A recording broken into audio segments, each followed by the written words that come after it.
मेरे प्यारे पाकिस्तानियों, पाकिस्तान में जो इन हरामखोर जर्नैलों ने जजों के साथ मिल करके जो ये ड्रामा रचाया है, इसके बारे में अमेरिका में क्या गुफ्तगू हो रही है और व्हाइट हाउस का क्या बयान है, इसे एंड तक देखिएगा. Subscribe and like the channel. Maduro then claimed that there was a coup attempt against him, arrested a bunch of people, and banned the opposition party, heading into this an upcoming election. That ban of the opposition party was ratified by the Venezuelan courts, which will become relevant in this segment later. Pakistan की तरह Venezuela में भी वहाँ की अदालतों ने एक सियासी जमात को पीटीआई की तरह खुदे लाइन लगा दिया, लेकिन ये बात अमेरिका के रहनुमा जो बाइडेन को पसंद न आई.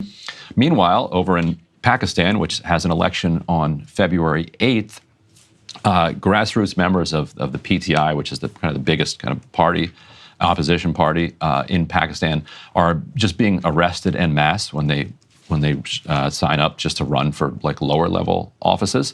लुबे लुबाब पाकिस्तान में भी ऐसा ही हो रहा है कि पीटीआई तमाम रहनुमाओं को अरेस्ट कर लिया गया है और उन्हें अपनी इलेक्शन कैंपेन करने के लिए रत्ती भर भी मौका नहीं दिया जा रहा. And the opposition party leader, former Prime Minister Imran Khan, earlier this week was sentenced to 10 years in a totally bogus case around the alleged mishandling of a classified document that we actually published over The Intercept. He was not our source. He had nothing to do with it. They never proved he did. It was complete kangaroo nonsense. तर्जमा और इमरान खान को cipher के एक जाली case में 10 साल की सजा सुना दी गई, हालांकि ये साइफर जो कि एक हकीकत है. And then today they sentenced him to an additional 14 years for another completely ridiculous case. This one is like a state gifts case. So for background, Imran Khan was a famous cricketer, extraordinarily wealthy. His next phase in his career after cricket was as a philanthropist. That's how he became doubly popular in Pakistan, building hospitals, universities, etc. And so then they charged him with taking gifts from foreign, say Pakistan goes on Pakistan Prime Minister Bob McDonald goes to Bangladesh and they give him some gift, like a watch or something. Yep. They are accusing him of keeping this stuff illegally. He says he did all the paperwork. The idea that a guy who is massively rich and a philanthropist is trying to pilfer a watch. Right. Is as absurd as you can imagine. He was tried in secret. Nothing about the case made any sense. And they're banning him from running for office for 10 years and essentially banning the PTI from the ballot.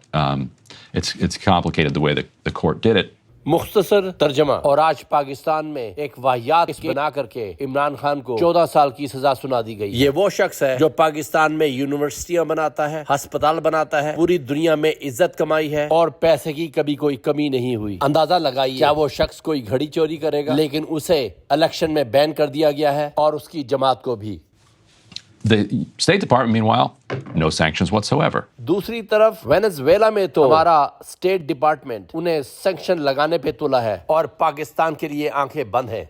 So yesterday at the State Department briefing, there were a lot of questions that were thrown at Matt Miller about this, and here's how I framed it to him, and here's his response. जब मैंने white house में state department से पूछा कि Venezuela को तो आप sanction लगा रहे हैं, लेकिन पाकिस्तान के बारे में आपकी बिल्कुल खामोशी है, उसकी क्या वजह है, तो उसके पास मेरे लिए कोई जवाब न था. You said earlier that that's a matter for the Pakistani courts.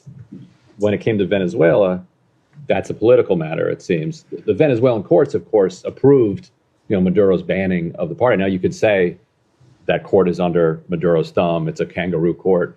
But in Pakistan, the prosecution was held in secret.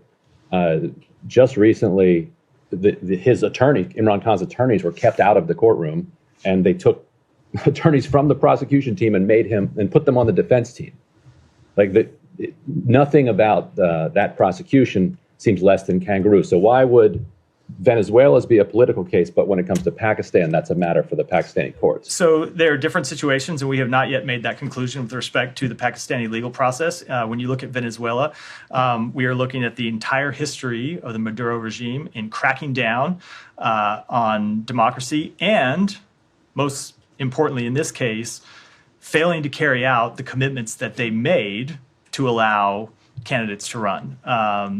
It's a commitment that they made that the country has reneged on, and that's why we were able to make the assessment in that case. So there might still be a determination on the Pakistan question. I don't have anything to preview, but it's not one that we've made at this time. So Matt Lee, So Matt Lee, the AP reporter, followed up immediately after this and said, "Wait a minute.